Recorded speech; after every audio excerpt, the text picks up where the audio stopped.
Okay, so it is 3:30, so I'm going to get us kicked off for this first EAP Exchange. Welcome, everybody. It's really great to see all of you here for today's conversation.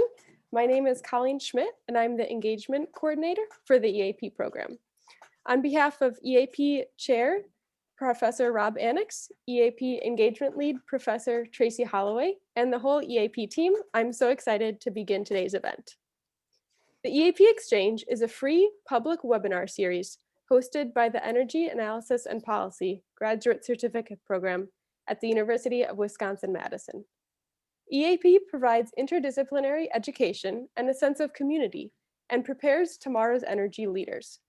We're hosting the EAP Exchange series to highlight the expertise of faculty at UW-Madison and professionals beyond campus with insights on important energy issues. Given the current crisis, we encourage you to consider donating to support people who are affected by the Texas power outage. I will put a link in the chat that shares ways you can make an impact. Today, we are grateful to have 3 speakers discussing electricity markets, extreme weather, and energy policy, and how they relate to the power crisis in Texas. Starting us off, Max Duckworth co-founded MaSa Partners, an impact investment venture that provides capital and advisory services to early-stage companies, innovating and disrupting many areas of our lives. Previously, in his 1.0 career, as he calls it, Max was a senior executive at Constellation Energy, the largest power business in the US, where he held a number of commercial leadership roles, including head of trading, head of asset management, and co-head of commodities. Max has also published several papers on climate change and renewable energy policy. Next up, no one knows extreme weather better than Dr. John Martin, professor in the University of Wisconsin-Madison Department of Atmospheric and Oceanic Sciences.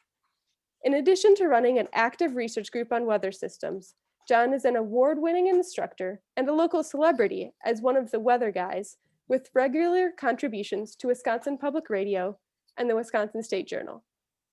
John publishes regularly on topics related to severe weather, and he wrote a widely used textbook on atmospheric dynamics and a forthcoming biography of Reginald Sutcliffe, a mid-20th century British meteorologist, available through Purdue University Press on March 15th.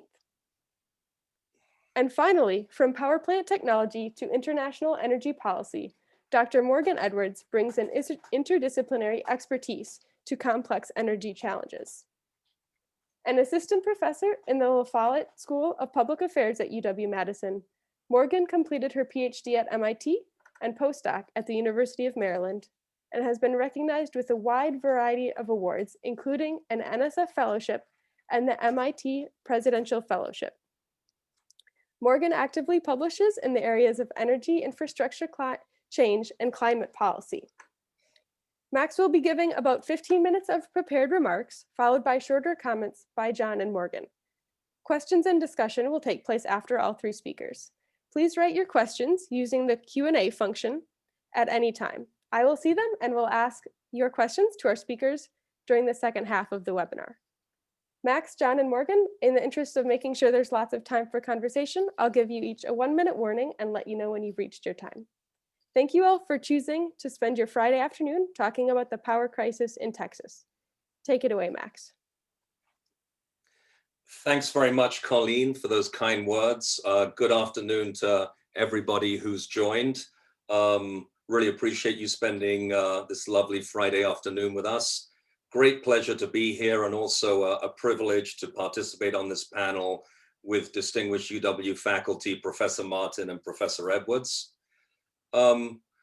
Beyond the humanitarian consequences of this unprecedented event in Texas, we've all heard about death and severe injuries, interrupted utility service for electricity and gas and water and Wi-Fi and wireless, disruptions in supply chains for essential things like COVID-19 vaccines. There have also been a lot of conflicting reports and a lot of finger pointing in the media about this extreme event. So I'd like to spend a few minutes really trying to break down what actually went wrong in Texas over the Valentine's Day weekend and into last week. Before we really get to the punchline, I'd like to give you a little bit of necessary background on electricity as a commodity, more importantly as a public good, how it's sold across the country. So it's a bit like kind of having to eat our greens before we hopefully have some dessert. In terms of electricity as a commodity, pricing for electricity is very volatile compared to other commodities, certainly compared to stocks and bonds. And the reason for that is because, for the most part, it can't be stored in high quantities, at least not yet. We've heard about storage, but and that's a real opportunity and part of the solution that we'll probably get to here, but it can't be stored at high volumes. The supply and the demand have to be balanced in real time, unlike other commodities. There's not a high degree of substitutability in electricity. For example, you can't run your toaster on natural gas, at least not yet. And in general, the price elasticity of demand for electricity is low. As prices increase, there's only so much opportunity to kind of voluntarily, as a consumer, reduce your consumption. So maybe we can keep some of these factors in mind as we peel back what happened in Texas, which, you know, was certainly a perfect storm in more ways than one. So a couple of other comments about electricity. Depending on where you live in the country, this affects the way that you buy your electricity. You're either in a regulated market or a deregulated market. And by way of example, here in Wisconsin, we have what's referred to as a regulated market, which means that we receive our electric service from the local utility that covers our service territory. For example, in these zip codes, Madison Gas and Electric and Alliant Energy. That is how we buy our electricity for our homes and businesses. In other parts of the country, including Texas, California, the Northeast, the Mid-Atlantic, even just to the south of us in Illinois, customers, large and small, have what is known as retail choice. So this means that you don't have to buy your electricity from your local utility. You can actually buy it from a competitive retail supplier, kind of much in the same way that we all have choice around our wireless or our internet provider. And then I think the last bit of background before we kind of wind the tape forward is that Texas, kind of in many ways, including its electric system, is unique in the US. Urcot is the name of the statewide power pool. It's the Electric Reliability Council of Texas. And unlike other power pools in the US, it is not regulated by the FERC or the Federal Energy Regulatory Commission. And the reason for that is because even though it is connected to other states, to the north and to the east, and therefore would qualify for the Interstate Commerce Clause, the technicality is that it's connected through direct current as opposed to alternating current lines. So for that reason, Texas and Urcot is self-regulating. Ultimately, it reports to the state legislature of Texas. And that's something else that we need to bear in mind as we think about what happened last week. So kind of one example of how the Texas market, Urcot, differs from the other deregulated markets is really how they think about reliability. Reliability in the short term, hour to hour, day to day, but also from a planning standpoint, long-term reliability. And you may have read in the media something about a capacity market. A capacity market is really there to provide fixed payments to generators, to power plants, so that they are available when system conditions require them most to be available. The Texas market doesn't have a capacity market or a reliability market for that matter. Some might argue that the Texas market incorporates reliability into its real-time hourly pricing through something known as a scarcity adder. But as we saw last week, that didn't really solve the problem. So the form of regulation in Texas is very much to allow the invisible hand of the market to provide price signals through the energy market to ensure that power companies invest in new generating resources to meet demand year over year. So one consequence of this is that in Texas, the reserve margin, which is the overage of expected generation as a fraction of, or as a proportion of expected demand, is the lowest of any power pool in the country. There was recently a reliability report published, and there's a wide range of reserve margins in 2024, which is part of the 5-year planning period. In the Mid-Atlantic, it's 33%. In the Midwest ISO, where we are in MISO, it's 17%. In Texas, it's less than 8%. So perhaps this was a problem that was just waiting to happen. So with all this having been said, and thank you for allowing me to kind of provide that background, let's now talk about what happened. As I mentioned, we really had a perfect storm in more ways than one. It was a generational weather event, so cold that the temperature dipped below 5 Fahrenheit for many hours, which was enough to automatically cause wind turbines to shut off per the manufacturer's specifications. In terms of talking about the weather and the meteorology, obviously that's Professor Martin's role, so I'll kind of stop there, but suffice it to say, this doesn't happen every year in Texas or anywhere else. So the extreme weather caused Urcot, the system operator, to dramatically under forecast electric load or demand. The expected peak forecast, so the hour in the day when we would expect the greatest demand in that Texas power pool in winter, is a little bit below 60 gigawatts. Urcot's kind of extreme contingency forecast is 67 gigawatts, so that's about 16% higher. And yet, 2 Monday mornings ago, on the 15th of February, the system load actually eclipsed 75 megawatts. So there was a very dramatic surge in demand as Texans scrambled to heat their homes and their businesses.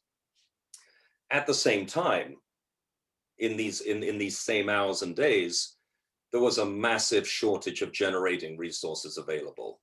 So on a typical winter day, Urcot would expect to have about 73 gigawatts. The extreme forecast is a little under 70. On that same morning of the 15th of February, Urcot had 53 gigawatts of generation available, which means that the system was over 20 gigawatts in deficit in terms of meeting its load forecast. We've read a lot about which generating resources failed to perform. Very, very quickly there, just based on actual data from the system. Wind generation was very similar to what it was 2 weeks earlier before this storm arrived. It was certainly below the winter forecast, but not dramatically so, about 1 to 2 gigawatts. The real problem was fossil fire generation, burning natural gas and coal. This was caused mainly by problems in gas production and gas transport. The cold weather clearly tested infrastructure in terms of well freeze-offs and shutdowns of processing plants. So the pressure in the natural gas system just wasn't sufficient to deliver the fuel to a lot of these power plants. So what happened is rolling blackouts. Urcot had to shed its load in order to keep the lights on, or in this case, the heat. There were also subjectively some system errors that occurred. There was a failure to match real-time supply and load, which resulted in voltage and frequency controls. A lot of generators that were able to perform had to be electrically disconnected from the grid in order to maintain voltage and frequency.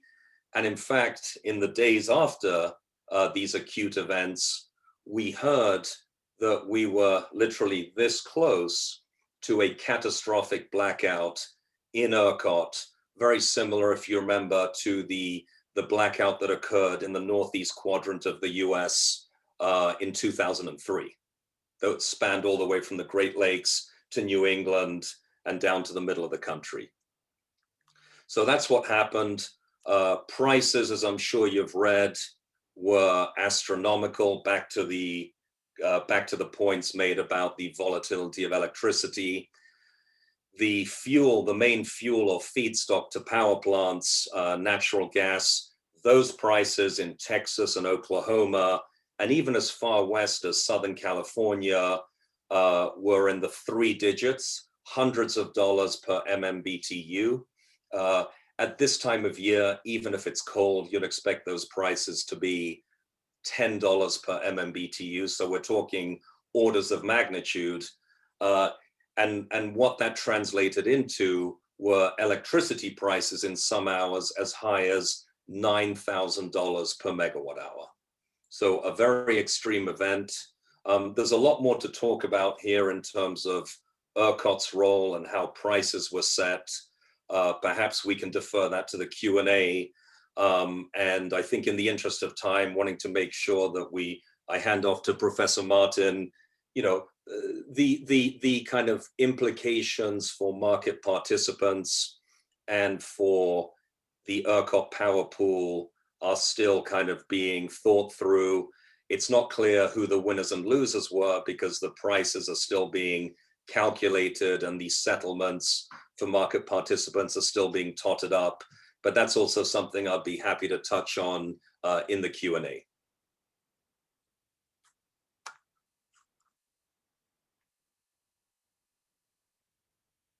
And so Professor Martin. Thank you, Max, and it's a real pleasure to be here with you and Morgan and Colleen. Thank you for the invitation.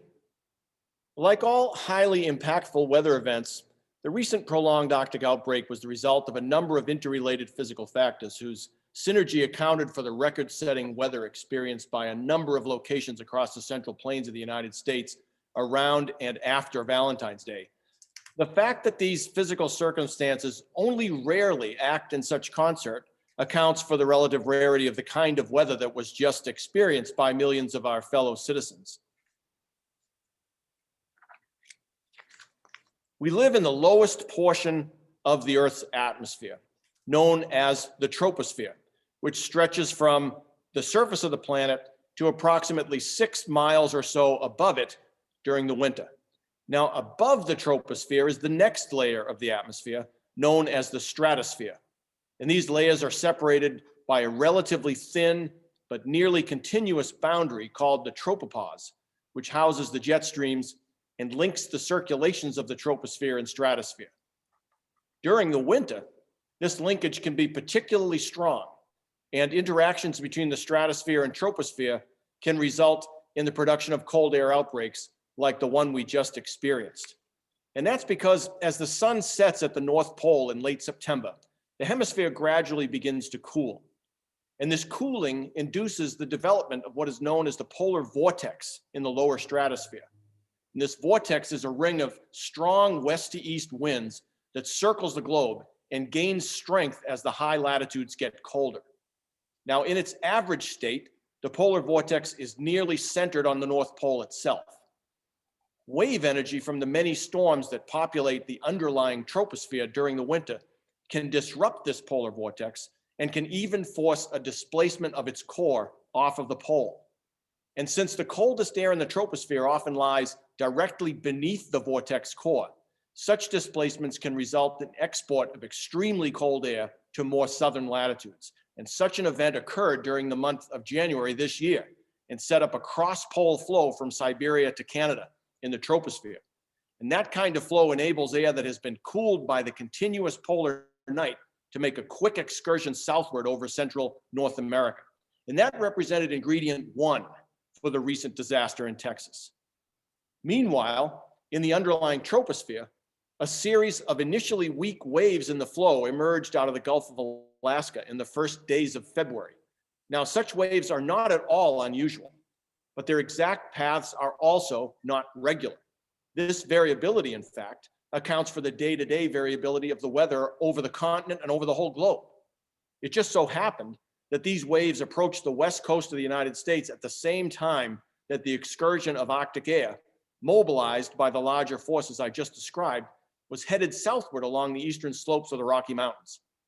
These waves developed into more substantial weather-producing entities as they got caught in northwesterly flow along the coast and played a leading role in the production of the cyclones that swept across Texas from the 9th to the 20th of February and were able to deliver freezing precipitation across the state, as well as assist in the importation of the cold Arctic air that had already begun its southward advance. In fact, it was a succession of such waves, each providing support for continued southward advance of the cold air, that resulted in the unusually prolonged nature of the cold spell in Texas. This event may well go down as the first billion-dollar global weather disaster of 2021, and it has the potential to be the most costly weather disaster in the history of the state of Texas, surpassing even Hurricane Harvey and its 50+ inches of rain that devastated the Houston metro area in 2017. Forecasts of the advance of Arctic air through Texas were excellent throughout this event. By Sunday, 14th of February, every square inch of Texas was under a winter storm warning. And this is unheard of for a state that size. In fact, on Sunday night, the Weather Service office in Houston issued its first ever wind chill advisory, valid through Monday morning. But as Max suggested, the worst was far from over, as Houston's coldest morning was Tuesday, February 16th, when the temperature dropped to 13 Fahrenheit. Its coldest since 1989. A hard freeze warning issued by the Weather Service in Houston on Sunday did not expire until 9 a.m. on the following Saturday, February 21. Now, putting this event in context, Houston's average temperature from February 11th to the 17th was its third lowest of all time for that interval at 32.5. The all-time lowest was set in 1895 at 29.7. Nearby College Station beat its 1895 mark by over 3 degrees Fahrenheit, dropping to 25.9 for the week, second only to 24.6 from 1899. And Galveston, better known for its hurricane disasters, averaged 39.7 degrees Fahrenheit that week, which was ranked third all-time behind its 31.3 in 1895 and 36.7 in 1899.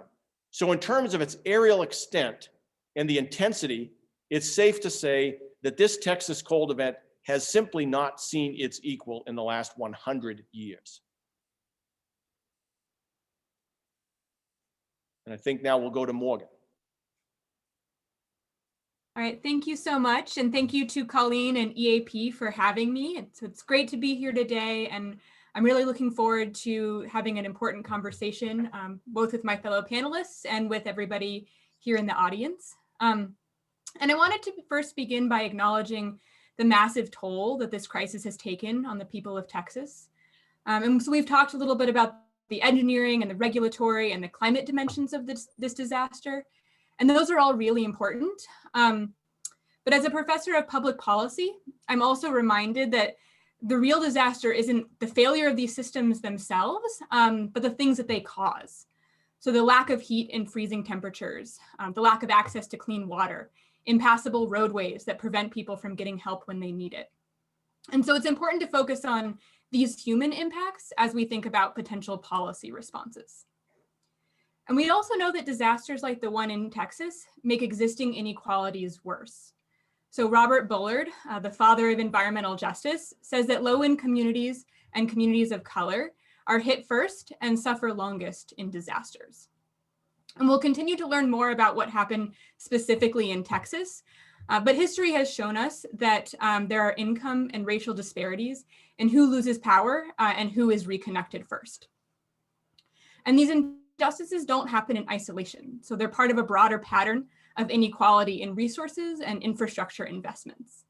So the same communities that are more likely to lose power are also less likely to have homes with good insulation or resources to leave during a disaster. And they're also more likely to be hard hit by COVID-19. So there are multiple and overlapping layers to these injustices. And these injustices also don't end as the weather gets warmer. So they continue into the recovery.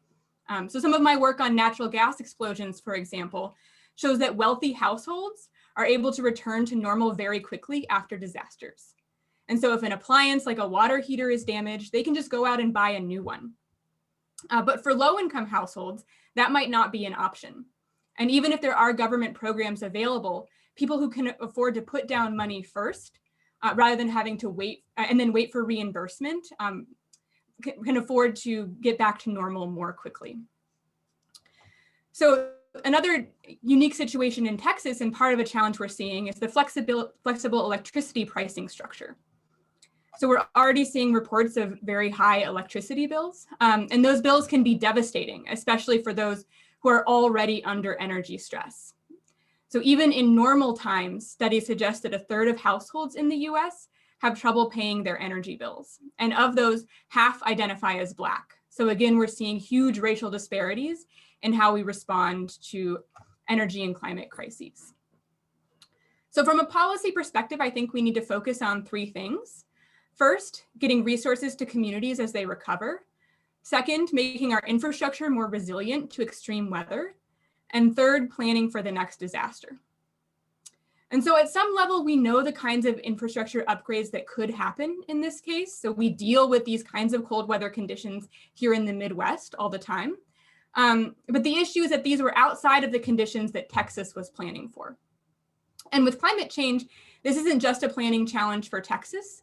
So we need policy to support major changes across the country, both to reduce emissions from our energy systems to keep the climate change from getting worse, and also adapt these systems to the changes that we're experiencing, not just now, but that we expect to experience in the next 30 or 50 years. And we have energy and water infrastructure in this country that's over 100 years old. So with these long-lived systems, we can't afford to build them for the climate of the past. And for infrastructure that's this long-lived and difficult to upgrade, it can often be less expensive to build for resilience today rather than going back and retrofitting later. But at the same time, we also need policies to invest in major infrastructure upgrades. So some of these upgrades can be win-wins, and I think we need to focus on finding more of those opportunities. So one opportunity is building retrofits and weatherization. And these can make homes more resilient to extreme temperatures, and they also reduce energy bills and create good paying jobs. And so I'll just end by noting that part of resilience is not just making bad outcomes like power outages less likely, but also planning for those outages when they do occur. And so we'll continue to learn more about what happened in Texas and what might have been done differently. But I think it's important for us to study these lessons so that we can develop better policies going forward.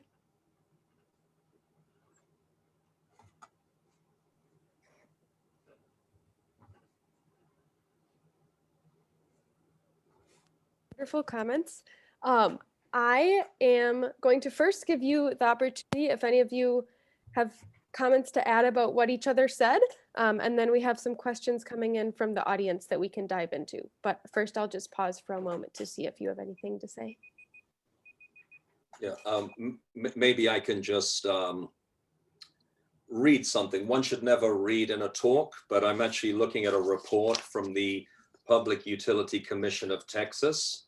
And I think it speaks directly to Professor Edwards and Professor Martin's comments. So give me a couple of minutes here. And so this is what the report says, again, from the Public Utility Commission of Texas. The winter freeze greatly strained the ability of Texas electric utilities to provide reliable power to their customers.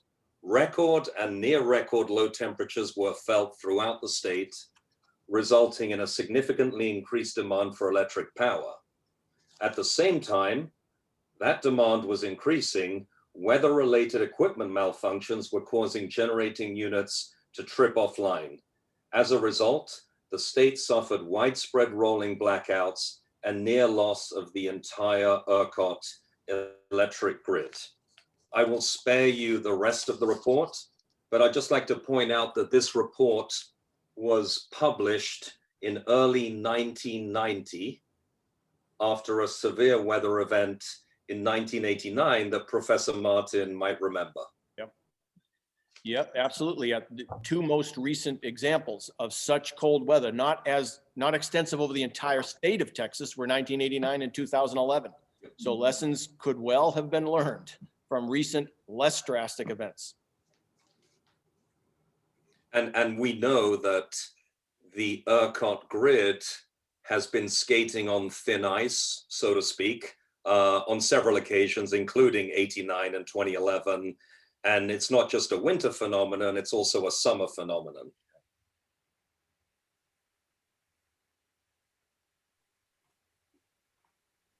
Great. Well, I'm going to kick off the Q&A. First, we have a question from Ben Seda, who works with BP in Chicago. And he asks, what implications will this have for the Electrify Everything push required for a net zero future? Specifically, given the impact of inefficient electric heat in Texas on Urcot grid stability, is it possible to electrify home heat in northern climates?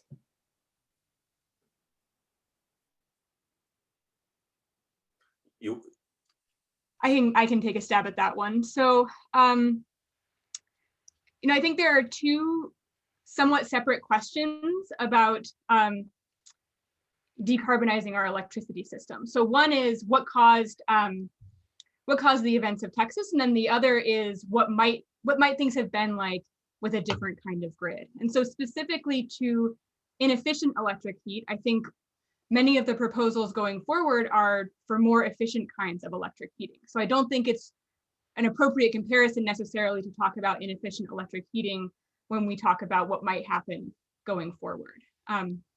And some technologies like heat pumps are becoming more and more competitive in northern climates. So I think there are definitely opportunities to electrify heating even in northern climates. And it's not the cold itself that made the home heating a problem in Texas, but it's the fact that these systems weren't prepared for that cold weather. Yeah, and maybe I could just build on that. I mean, thanks for the questions, Ben. I mean, no doubt the electric heat stock in Texas is inefficient. That's evidenced by the fact that we had such a surge in peak demand on the Monday and then the Tuesday, as Professor Martin said, which was even colder, getting up to 75 gigawatts of total load. And I think the reason there is simply because Texas heat has a low load factor. It's less of an issue than it would be in the Northeast, but absolutely, when we think about decarbonization, there are huge opportunities for energy efficiency that's actually kind of cost effective with a short payback period. Certainly new technologies that Professor Edwards talked about. I think when we think more broadly about what impact this event will have on decarbonization, what I would say is that any transition has its wobbles. We've seen from Germany with massive penetration of wind and solar, intermittent renewable technologies. We saw in California last year. We just witnessed in Texas that you can have perfect storms and the grid's not necessarily prepared for it.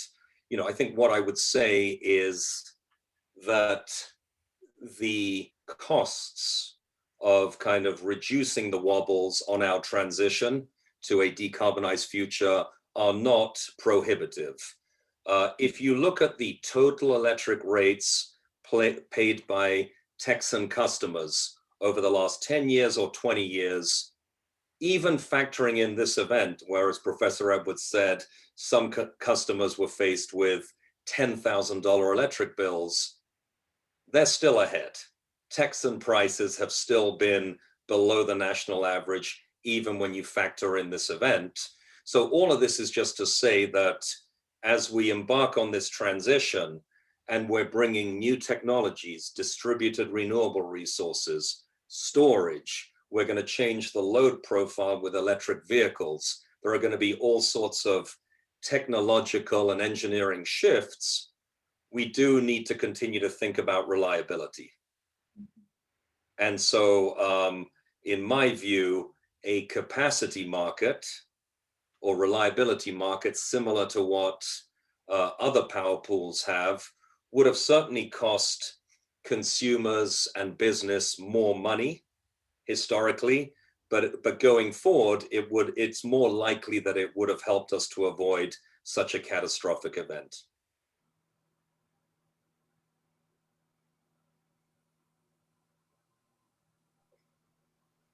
Great. Okay, I am going to ask the next question about the university's role, and I'm going to pose it first to Professor Morgan Edwards, and Max and John, feel free to jump in too.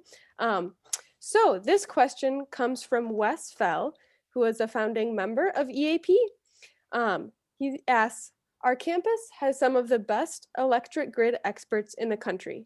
Several of our graduates have gone on to work with MISO, the independent grid operator in our part of the country. We have great expertise in energy and environmental modeling and in technology innovation. What role do you think the university can play in addressing the power implications of climate change, including impacts of extreme variability of weather? How could this be implemented? In coordination with local external experts, so experts outside of UW too. So that is the question, and I will let you take a stab at that.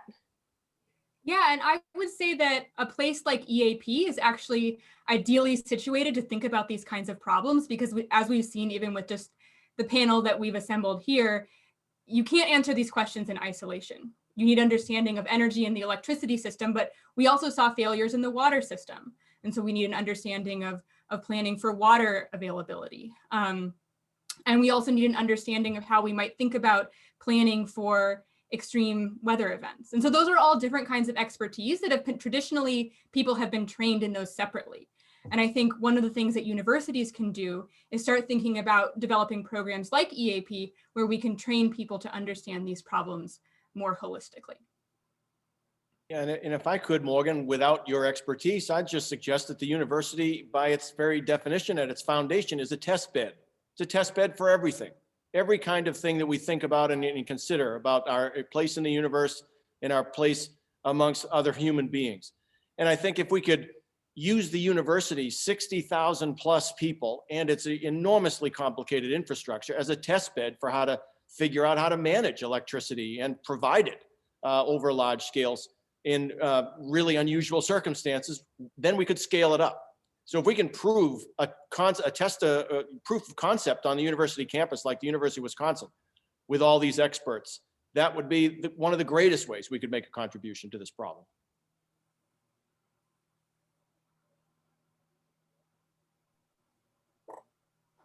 Great. Well, I'm going to pitch the next question, which I think would be to Professor John Martin. So this question comes from Don Thielman, who says, while the recent weather event was considered a historic event, what is the likelihood of events of equal magnitude happening due to climate change? Yeah, Don, it's a really good question. And I think it's a difficult question. I think this was about a once in a century event in terms of how widespread and how intense the cold was over the state of Texas. One has to go all the way back to the late 19th century to find its analog. And even then, it might be a poor analog. So a natural question is the slowly occurring background change in the global climate going to make such events more frequent? That is, from my perspective, a question that really is difficult to answer. I'm not prepared to tell you one way or the other. I would say this, though, that in the altered climate that we're constructing ourselves, we are loading the dice, and the dice will fall in certain ways with more preference than they used to in the past. The question here is, will one of those preferences be extreme cold air outbreaks? There's some evidence to suggest that the jet stream that I was talking about a little bit in my remarks has become wavier in the modern era in the last 80 years during anthropogenic climate change. to the extent that a wave year jet allows transport of frigid air from high latitudes to more southern latitudes, the potential does exist for these things to be a little bit less than a 100-year event. On the other hand, exactly where one of these cold dollops of Arctic air goes, it could have gone over the Atlantic Ocean, it could have gone anywhere over the Pacific Ocean. It's much more rapidly modified if it does so.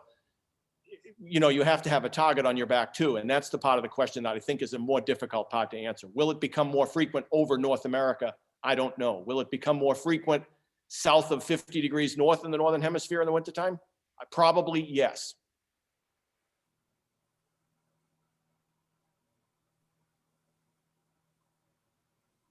Great answer. Thanks. I'm going to the next question, which came from Nathan Kwan, who is a current EAP student in mechanical engineering.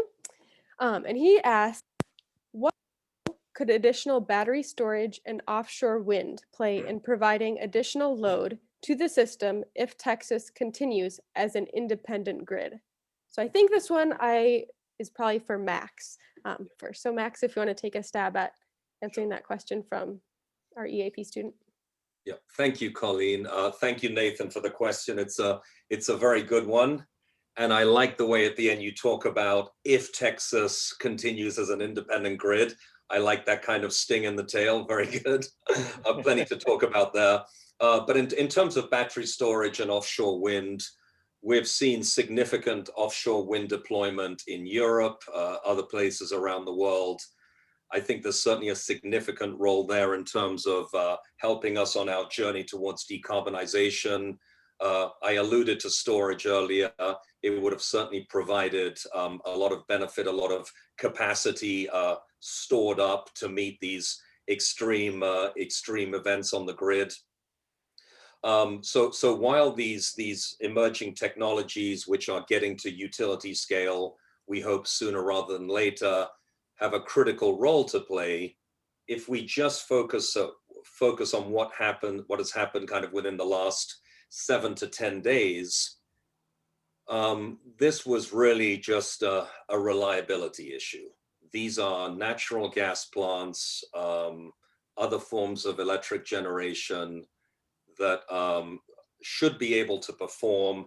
And without reading from the same report that I quoted earlier, there are some pretty basic measures that can be taken, that can be mandated by the grid, that can be required by the Utility Commission, pretty simple winterization and also summerization, because we can have similar events in the summer when it's all about cooling load.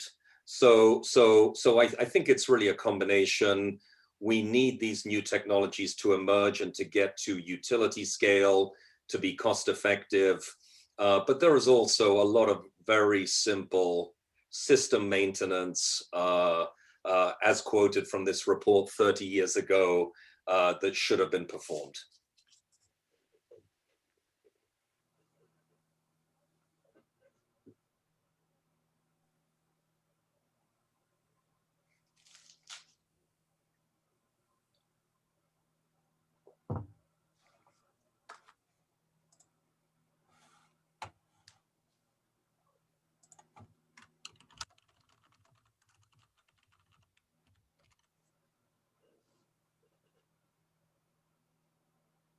I think you're muted, Colleen. It might be your headphones. We've all gotten better at Zoom troubleshooting.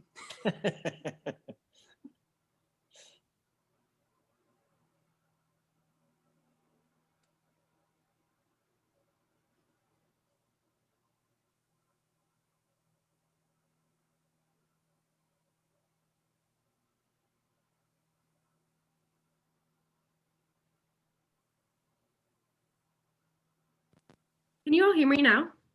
Yes. Hello? Yeah. I can hear you. Okay, you can hear me. Okay, perfect. Okay, so I just put in the chat, but it was a question that came in for Morgan. So you mentioned the unusual problem of planning for unexpected weather and other climate-related disasters. It feels hard to make that case over the need for so many other now economic, social, structural problems. Have you seen successes where communities prioritized these long-term, low probability risks? Yeah, that's a great question. And I think part of what I was alluding to in talking about win-wins is there are some areas where some of the investments that we need to make for these low probability events also give us a lot of benefits now. And so things like weatherizing homes and home upgrades can be one of those kinds of investments. So it lowers electricity bills, it addresses energy justice concerns, it reduces emissions, but then it also makes these homes more resilient to extreme weather events. So I think part of what we need to do is identify more of those win-win situations.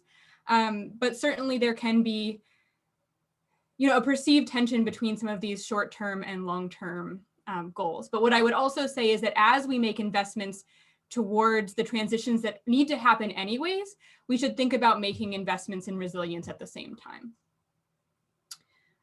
And another thing that's important to remember is that the costs of not doing anything aren't zero. So when we talk about comparing, a potential future low carbon grid to the current grid, those aren't valid comparisons because in the future, the climate will be different and the current grid will perform differently on that future climate.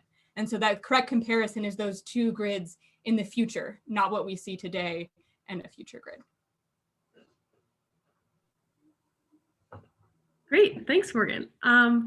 Perfect. I am going to chime in now with a question for John. So what role did forecasting play in this event? Were the forecasts accurate? Were there steps the state could have taken to prepare over the preceding few days? That's an excellent question, Colleen. The forecasts of this event were excellent. There's no doubt about that. There was a lot of chatter in sort of geeky weather nerd space. You know what I'm talking about, Colleen. I'm sure you do. The weekend before, or the end of the week before the Valentine's Day weekend. And a lot of it had to do with, wow, can you believe what's about to happen in Texas? And so I think the reason why the forecasts were so good is that the forces that were mobilized here were of the very largest scale. So they're well resolved and there wasn't really going to be much mystery about where cold air was going to and coming from. And then it was a matter of catching these waves that came in the northwesterly flow over the Pacific coast. And that's about the best place to resolve them if you're going to come from the Pacific Ocean, is because you have several different places you can make observations before those waves turn into weather-producing disturbances. Now, in terms of whether or not the states could have done anything to prepare for what was coming in a few days, I think the problem there is these problems were baked in way too long ago, that if you have a 5-day forecast of this event, which easily was true, it started getting cold near Lubbock on the 9th of February. And so the state suffered 5 days later with no doubt that it was about to suffer. You can't correct decades of problems with your system in 5 days. And that's the reason why there was a misfit between the excellent forecast information and yet the inability to contend with the disaster as it unfolded. The same is true in many instances. I think one of the other high profile examples from many years ago is Hurricane Katrina, which was forecasted exceptionally well at 4 days out as it just entered the Gulf of Mexico, but it didn't make a difference. New Orleans wasn't going to be ready for it. And that's because of decades of neglect of making sure one can mount the effort to be ready for it. So that's what I think is true.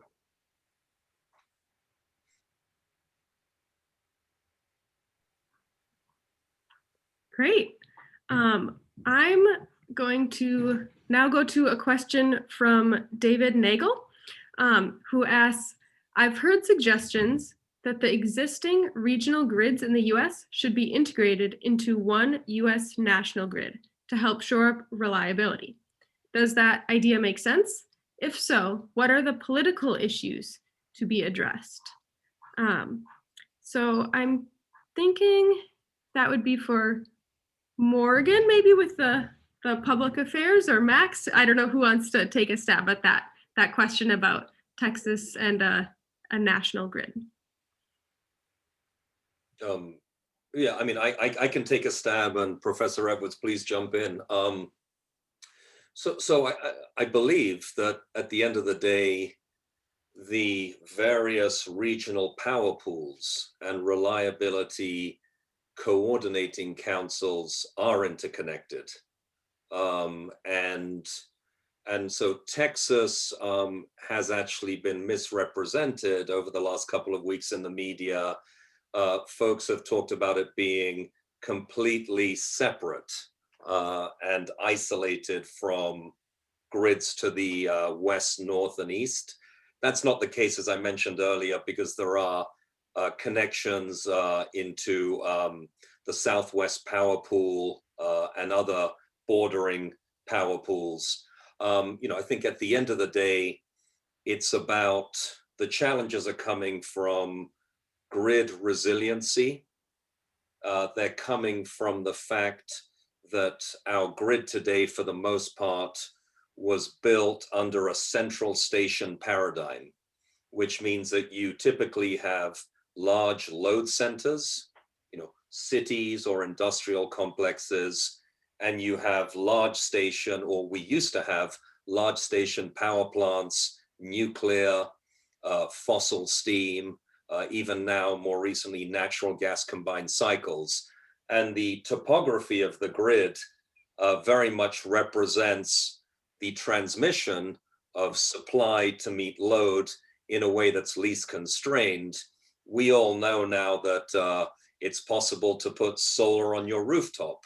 It's possible for corporations, including in Wisconsin, to have behind the meter distributed renewable resources like solar. So the topography is changing. And I think that's really one of the main challenges in terms of keeping up on this kind of transition that we've talked about.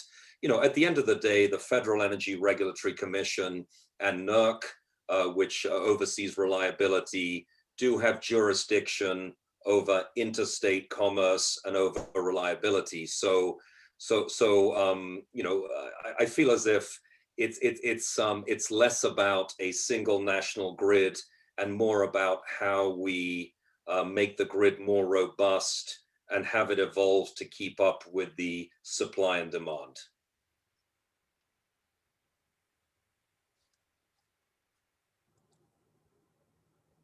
I'll just add to that it's not just the presence or absence of connection, but the capacity of those connections. So how much power can flow through is really important. So in the case of Texas, there are some connections, but clearly not sufficient to make up for the major outages in power plants that we saw in this disaster. Yeah, and in fact, on that point, maybe Professor Martin can jump in here, because folks have talked about why Urcot wasn't able to import power from adjoining power pools. My understanding is that it was extremely cold there as well. So the natural gas system and the resulting kind of generation profile was also under duress to the north and to the east. That is definitely true. It was brutally cold that week further north. I think, in fact, we heard today that Valentine, Nebraska, not very close, but somewhat to the north, has had in the month of February a temperature range from its highest daily temperature to its lowest daily temperature of 104 degrees. So just exceptional range. And of course, they were in the midst of, I think it was minus 38 or something like that in Valentine, one of those mornings. It might have been Tuesday morning or Monday morning. So yeah, they must have had their own problems, because it was absolutely bone-chilling frigid, all-time record temperatures in many of those locations.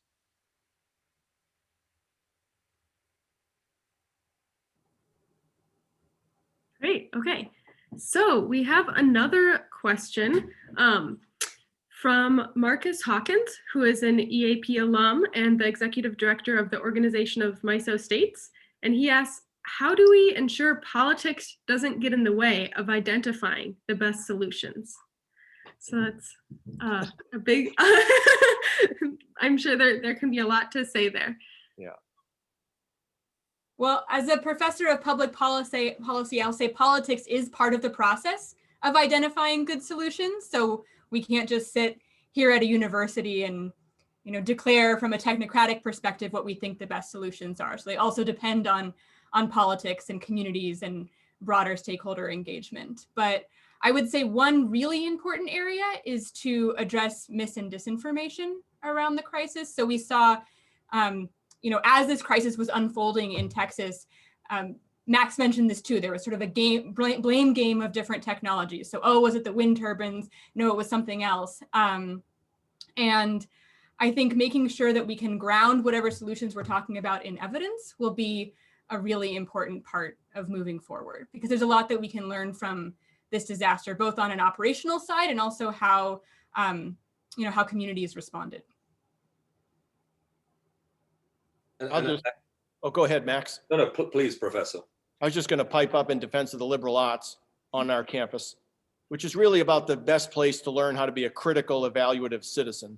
And you have to be able to recognize when some politician of either party makes a statement that is completely nonsensical in the face of the evidence before your eyes, that you say to yourself, I can't support this person anymore. They're not dealing in the real world and not trying to govern our lives collectively and my life individually with any real sense of determination. And I was maybe just going to chip in by saying, perhaps this is a quasi-political comment, but as I mentioned in my opening remarks, the fact that Urcot has always operated expecting the invisible hand of the market to ensure that price signals based on supply and demand provide the right catalyst and impetus for investment in new generation. It's very much a laissez-faire approach, and I don't purport to have the answers, but the rhetorical question I would throw out is, yes, in Texas, the energy capital of the US, certainly before the advent of shale gas and hydraulic fracturing, commodities are very much ingrained in that part of our country. But at the end of the day, is electricity a commodity, or is it a public good, or is it both?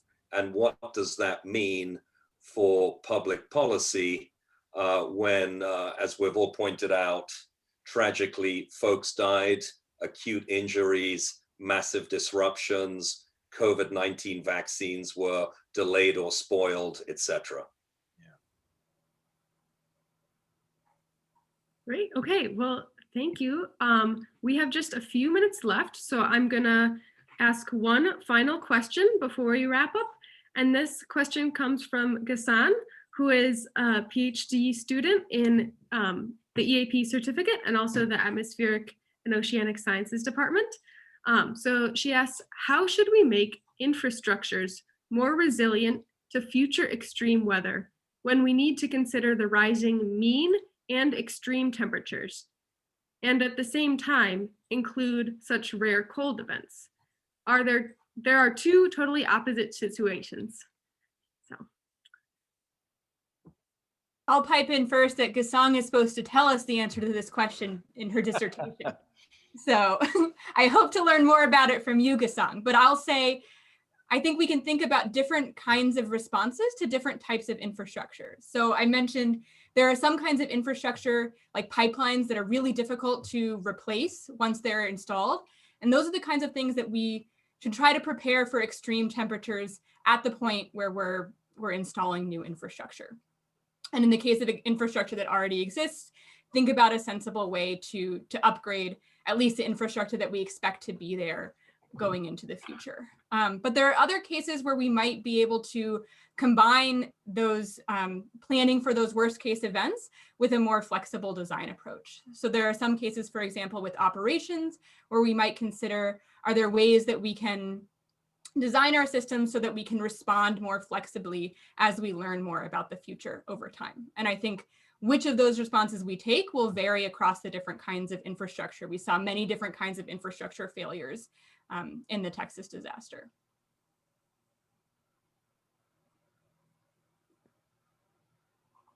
great. Okay. Well, thank you all. Thank you so much to our speakers. The three of you provided amazing insights. I learned a ton. And thank you to all of our attendees. It looks like we have about over 40 people tuning in on this Friday afternoon. And so I really appreciate all of you taking the time to learn more about this. And yeah, thanks to the whole Energy Analysis and Policy team for making this happen. We're really excited to launch this webinar series today. So thank you all so much. I hope you all take care and have a wonderful rest of your day.